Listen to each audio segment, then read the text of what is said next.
আমি আমার জামাই বেটারে বিয়ে করে কত কিছু না শিখেছি। ঘর ঝাড়ু দিয়ে, কাপড় কাচি, থালা বাসন মাজি, এমনকি আমার জামাইরে কেউ উল্টাপাল্টা কথা বলে কোমরে দড়ি বেঁধে ঝগড়াও করি। কিন্তু এদিকে তো আমার জামাই বেটা কিছুই পারে না, একটা সামান্য সারপ্রাইজ দিতে পারে না। এটা কোনো কথা? যাই হোক, মনের দুঃখ মনে রেখা আমি এখন বানাইছি রামেন। আর এই রামেনটা এত স্পাইসি, এমন ঝাল করে বানাইছি, ইচ্ছা করে বানাইছি, মজা করে বানাইছি, একা একা খাবো গাইস। এইদিকে তো এত মজা করে আমি রামেন বানিয়ে মহাবিপদে পড়ে গেছি, মানে গপ গপ করে খাইতে লেগে এমন ঝাল লাগতেছে গাইস, আমি ঝালের ঠালায় পাগল হয়ে যাচ্ছি। পানি খাবো না রামেন খাবো কিচ্ছু বুঝতে পারছি না।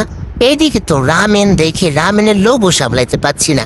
আমি তো একটু একটু করে মুখে দিচ্ছি, তারপরে দেখি আমার আশেপাশে যেগুলো ছিল সেগুলো সব গপাত গপাত করে খাওয়া শুরু করেছে। আমি তো সেটা দেখে তাদের দেখা দেখে আমিও গপাত গপাত করে খাওয়া শুরু করেছি। এখন আমি বুঝতে পারছি না যে আসলে তাদের সাথে আমার একসাথে খাওয়া উচিত হয়েছে কিনা।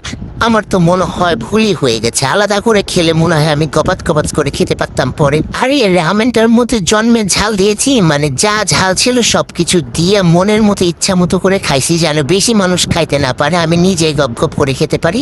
আর এত স্বাদ হয়েছে গাইস, আমি বুঝলাম না আমি চেড়েই বানাই সেটা এত স্বাদ হয় কেন। কেউ কি আমার এই রামেন খেতে চাও? খেতে চাইলে কিন্তু অবশ্যই কমেন্ট করে জানাবা, আর এই রেসিপি জানতে চাইলে অবশ্যই কমেন্ট করবা গাইস। তোমরা যারা এত সুন্দর রামেন খেতে চাও তারা অবশ্যই বেশি বেশি করে কমেন্টে জানাবা। আর এই রামেনের রেসিপি কি বলবো তোমাদের, এত সহজ, এত সহজ, একদম পানির লাগানো সহজ। আপনারা দেখলে এক লাগানে পাইরা যাবেন, কোনো কথাই হবে না। আর যারা যারা এই রামেনের রেসিপি চান তারা তো অবশ্যই বেশি বেশি করে কমেন্টে জানান যে রেসিপি চাই, রেসিপি চাই।